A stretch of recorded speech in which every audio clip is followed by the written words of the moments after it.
As a babysitter, what was your okay? That's the last time I babysit for this family moment. I was asked to babysit for a friend's relative. I was told that I would be looking after a 7-year-old and a 5-year-old, and they were calm, easy kids. I said, sure, no problem. Famous last words. I get there, and the mom just hauls her ass out the door, yelling at me over her shoulder that she would be back in 5 hours. Now here comes the WTF moment. Remember how I mentioned I was told there were 2 children? Yeah, no, there was not. In fact, there were 5 times as many children. Yes, you read that right. That woman took off and never said a word about the fact that there were more of them, leaving me to look after 10 fucking children. Several sets of twins, all under the age of 7. There were 3 or 4 sets of twins, and they were like 10 to 11 months apart, and then there were the babies. Honestly, I can't remember anything but the rage and anger I felt. So there I was, stuck with 10 children. I tried calling the mother, but she kept sending me to voicemail. I was so angry, I was ready to call children's services. The children were all around, screaming for whatever reason. So I said, fuck it, I'm in it to win it. I went to make them something to eat. I changed the diapered ones, pottied the older ones, and then let them go play in the backyard for a while.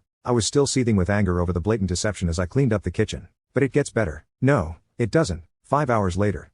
No mom. Okay, a few minutes late. No big deal, right? You know that isn't the case, or I wouldn't be telling my story. I tend to the children, toileted and changed them, fed them, baths, and off to bed. It's now almost 9 p.m. Mother is still not back. I'm furious and incensed at this point and beyond. I keep calling the mother, and my calls go unanswered. Pissed, I call my friend and tell her to call her relative and tell her to call me or come home because I am beyond pissed at being deceived this way. My mother never came back that night, so the next day, I'm at it again. I call everyone in the family, including my friend. No answer. So I said fuck it and called the police. I explained the situation, and they said they would send someone. Nothing.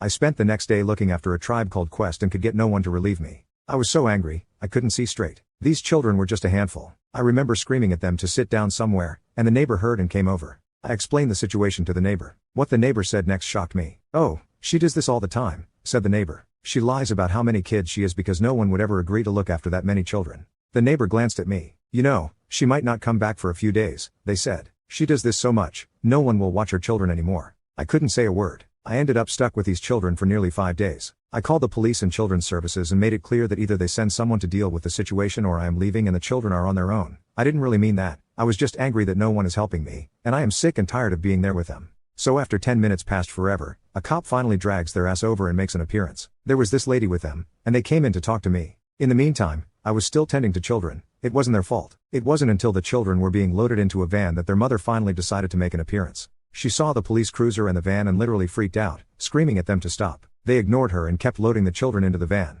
I stormed over to where the mother was, pissed and ready to kick her ass. What the fuck is wrong with you? I shouted at her. I've been stuck here with your children for damn near 5 days when you said you would be back in 5 hours. And you can bet your ass you will be paying me every single dime I'm entitled to for sticking me with 10 fucking kids for this long. You didn't say one word about the other children. You ignored my calls for nearly 5 days and just disappeared. I'm not paying you shit. The mother screamed at me. You called the fucking cops to take my children. No, I called because you fucking abandoned them. I shouted back. Just then, a black car pulled into the driveway where we were arguing. You can now check part 2 by pressing share then more.